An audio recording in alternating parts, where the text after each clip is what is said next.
The English Premier League. This is week 31 and we'll be having the match review today. Hi guys, welcome to Sports Maestros TV, where we discuss sports and we'll give you updates on sport news. Before we proceed, have you followed us on Instagram? Have you followed us on Twitter? Follow us at Sports Maestros TV on both platforms. Alright, so we have Wale here, we have Radic here. Like this video, subscribe and hit the notification bell to get notified anytime we bring an update for you. Wale, let's talk about Aston Villa and Newcastle. Newcastle are a top 4 contender. They have a very realistic chance of finishing in the Champions League places this year. And for them to lose 3-0 at Aston Villa, I find it quite confounding. You look at Aston Villa, they are safe. Newcastle have got something they are fighting for. You would expect that they want the match more, but on the balance of play yesterday, they appear so. I only hope that they will not rule the result of this match by the time the season is ended. Radic, what you are not taking into consideration is the fact that right now, after the victory over Newcastle, Aston Villa are just 6 points behind Newcastle, so they are on 50. So I believe they will fancy their chances. Top teams are drawing matches right and left. Top teams are losing matches the same way Newcastle lost. Tottenham, you would expect them also, but they also lost. So what do you expect? Aston Villa came into the game to do one job and draw one job only, to win. They were the better team in terms of possession, shots, shot on target, passes. They were better in all ramifications, in all starts, and so they deserve to win the game. Okay, Radic, I want you to talk about Chelsea and Brighton. It's so surprising that Brighton of all teams can actually beat Chelsea. Oh, poor Chelsea. Oh. Hey, yeah. So I really want to know how you feel. I should be heartbroken, but I don't think I have any heart left for Chelsea this season. Really? Yes, because it's getting too much. It's just getting too much. Brighton came into our stadium on our turf and played us as if that is where they have their daily training session. We were outplayed in every aspect of the game. We played like we were lethargic rather. We played as if we didn't have any energy. We were losing the first balls, losing the second balls. As at the 60th minute, they had 20 shots. 20 Brighton, and we had just 3. We didn't play like we wanted to win the game. We didn't even play like we wanted to draw. We played like we just came here to fulfill all righteousness and just be on the pitch. And haven't you just tired, Wale, of teams just coming and scoring spectacular goals against us, especially players we've never heard of? So are you saying you're giving up on Chelsea?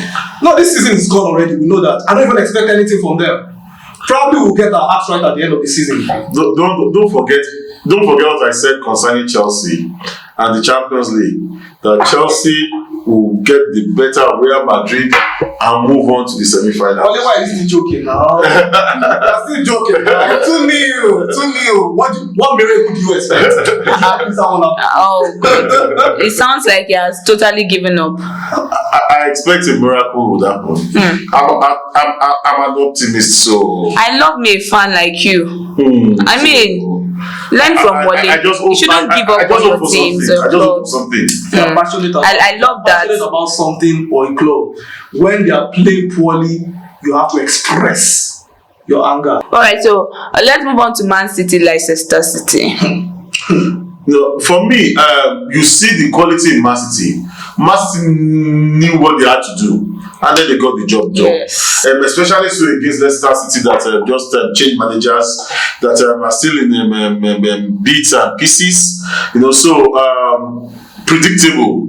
And in the match we saw the main striker, Erling Haaland, get some records erased. So I think it's looking good for Man City at the moment. They have kept the race for the Premiership title alive, and I really fancy that it will be down to the wire this season. Well, I'm not even going to talk about Man City. And still we are going to talk about Haaland. Haaland has been spectacular this season. We knew it was coming. Remember one of our previous contents where we talked about the 50 goal mark. Yes. You know, and he's coming to play right now. 47 goals already. Just 3 before he gets to the 50 goal mark. And that can actually happen in the next Champions League match. Although it may not, because they are playing Bayern, and I don't see Bayern still dropping the ball the way they did it last week. But then this guy is getting there, and he's going to beat the 34 goal record in 42 matches. Without a doubt. Okay. Tottenham Bournemouth. And yet another surprising result, considering the fact that this happened at White Hart Lane. You expect that Tottenham would get a result here, yes, especially now that Tottenham too asked the manager to leave because they were considering their top 4 chances. So where does this leave them in the top 4 race? I think it puts them in a very difficult position.